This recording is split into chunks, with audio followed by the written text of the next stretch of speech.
I'm Neil Kardos with Harity, sharing some patent word wisdom with you. So I want you to think twice before using the verb display in patent claims, because display can be problematic. Why? Two reasons. So first, it's common to draft claims as a series of steps performed by a processor, especially for software claims. So you might claim that a processor receives some data, processes it, and then displays a result.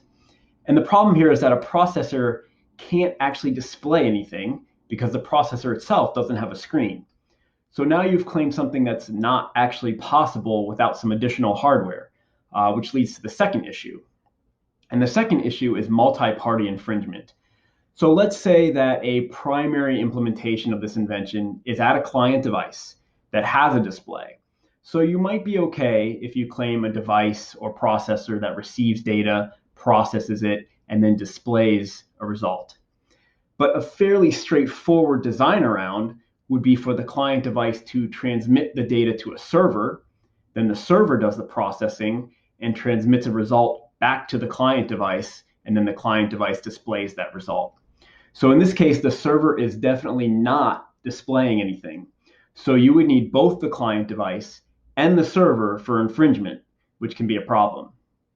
So what can you do to fix this? In these scenarios, instead of claiming displaying the data, you could say something like outputting the data for display or providing the data for presentation or something along those lines. Really something that conveys outputting or transmitting the data for display rather than actively displaying the data.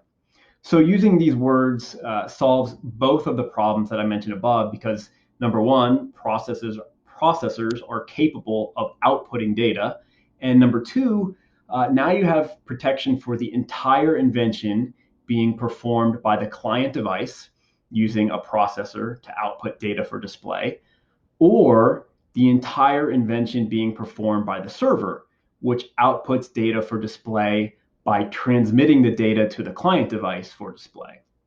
So you've captured both a client implementation and a server implementation in a single claim. So I'm looking for some feedback from you. These videos about patent words are hyper technical, and I sometimes wonder if anybody really cares or finds this stuff interesting or useful. So if you find this useful or helpful, please do me a favor, like this post or comment below so that I know whether to continue making these videos. Thanks for watching.